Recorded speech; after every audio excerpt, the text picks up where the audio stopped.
There are some dreams that look beautiful from a distance until you finally touch them. And when you do, you realize something was missing all along. This is the story of David. A man who chased a better life across continents, only to discover that success can sometimes come with a loneliness so deep that money cannot fix it. If you have ever lived abroad or dream of leaving home one day, then listen carefully. Because David's story might just be your story too. David was a 40-year-old African man. Dark-skinned, tall, handsome, with a clean haircut that always made him look sharp even when life itself wasn't treating him kindly. He was born and raised in Nigeria, a country full of energy, chaos, dreams, laughter, struggle, and resilience. If you have ever lived in Nigeria, you already know something. Life there doesn't give you anything easily. From childhood, David saw it all. The good, the bad, the ugly, and the hustle for survival. He grew up in a small but lively neighborhood where electricity could disappear without warning, where neighbors borrowed sugar from each other, where children played football in dusty streets until their mothers shouted their names at sunset. Life wasn't perfect, but it was alive.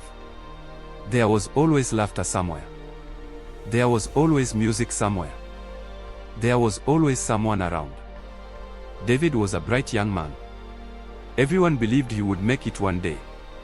So he studied hard, burned the midnight oil, and eventually gained admission into the prestigious University of Lagos. For David, getting into the University of Lagos felt like winning the lottery. He imagined his future already. After graduation, get a good job, help his family, marry a beautiful woman, build a happy life. This was a simple dream. Dream millions of young Nigerians pray for. After 4 years in the University of Lagos, he graduated with very good grades, with hope in his heart. But what came next was a reality he never expected.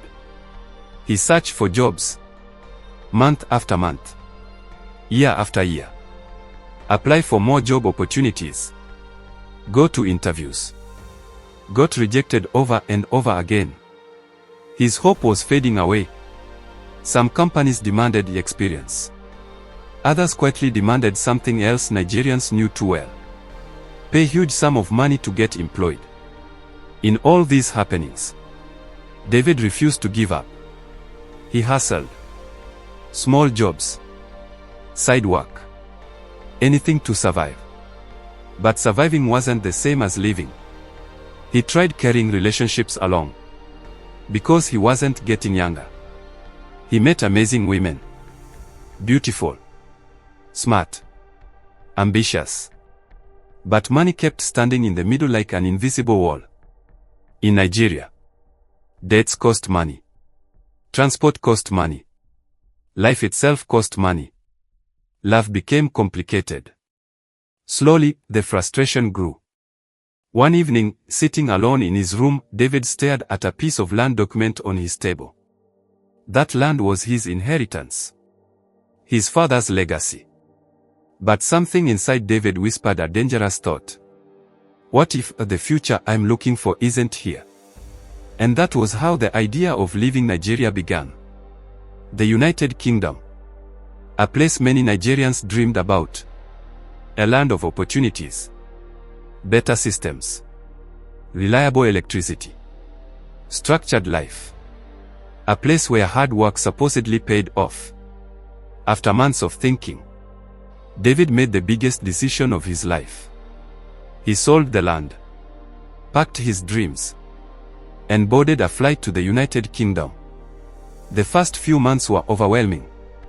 Everything felt different. The weather, the culture, the silence.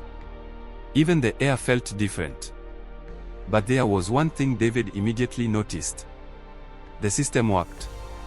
Trains arrived when they said they would. Electricity didn't disappear. Roads were smooth. Government offices were organized. For someone coming from Nigeria, it almost felt unreal. David eventually got a job as a caregiver. It wasn't the glamorous job he once imagined for himself, but it was honest work. And slowly, things began to stabilize. He worked hard, saved money, paid his taxes, adjusted to life. The system in the UK had a rhythm. Work, bills, taxes, repeat. At first, David didn't mind. After all, he had spent years struggling in Nigeria. This felt like progress. But something else slowly crept into his life. Loneliness. In Nigeria, you are rarely alone. Someone is always around. Friends, family, neighbors, noise, life. But in the UK, the things were quieter. People minded their business. Everyone was busy. Everyone was working. Everyone was chasing something. Again, David remembered something that is very crucial. He was 40. Not 20. Not 30. 40 years old. He wanted companionship, love, a partner. So he decided to give relationships a trial in the UK. At first, he tried dating Nigerian women. It made sense. Shared culture, shared understanding, shared background. But something felt different in UK relationships. He met women like Mabel. Mabel was intelligent and ambitious. But her priorities were clear. Career first. Stability first. Everything else comes later. Then came Chioma. Beautiful. Independent. Focused. And settling down was the least of her worries. Then Cynthia. Her story was the same with Mabel and Chioma. David began noticing a pattern. Many Nigerian women in the UK were deeply focused on building their lives, careers, residency, and financial security first. Relationships often comes last, or later. Some even quietly felt dating someone in the same financial status as them was a setback to them. This puzzled David. One night, lying in bed and staring at the ceiling, a strange conclusion came to his mind. Maybe this is why Uncle Benjamin couldn't get married after many years in Europe. Uncle Benjamin had lived in the Netherlands for nearly 30 years. 30 years. No wife. No children. Just friends. Then there was Uncle Jerry too. He lives in Ireland. For 22 years now. He is still single. No child. Just himself living alone. David's best friend Eddie in Germany had once joked with him before he left Nigeria. Guy, if you want love, find it in Nigeria before you board that flight. At that time, David laughed. Now the joke didn't feel funny anymore. Loneliness has now made sure that the joke then was a serious one. So David decided to try something different. What about white women? Maybe the cultural difference wouldn't matter. Maybe love was just love. He met a few. Some were kind. Some were curious. Some simply wanted to experience something new. But the energy never lasted. Some wanted casual fun. No strings attached. No long-term commitment. They enjoyed the moment and moved on. David was beginning to feel tired. Then one day, something unexpected happened. He met Jane online. Jane was 38 years old British lady. She had long blonde hair. Slim. Tall. Beautiful. Her smile was warm. Her personality felt genuine. Their conversations flowed easily. They laughed. Shared stories. Exchanged experiences. After weeks of chatting, they finally agreed to meet. For a real date. David was excited. More excited than he had been in years. He picked a nice restaurant.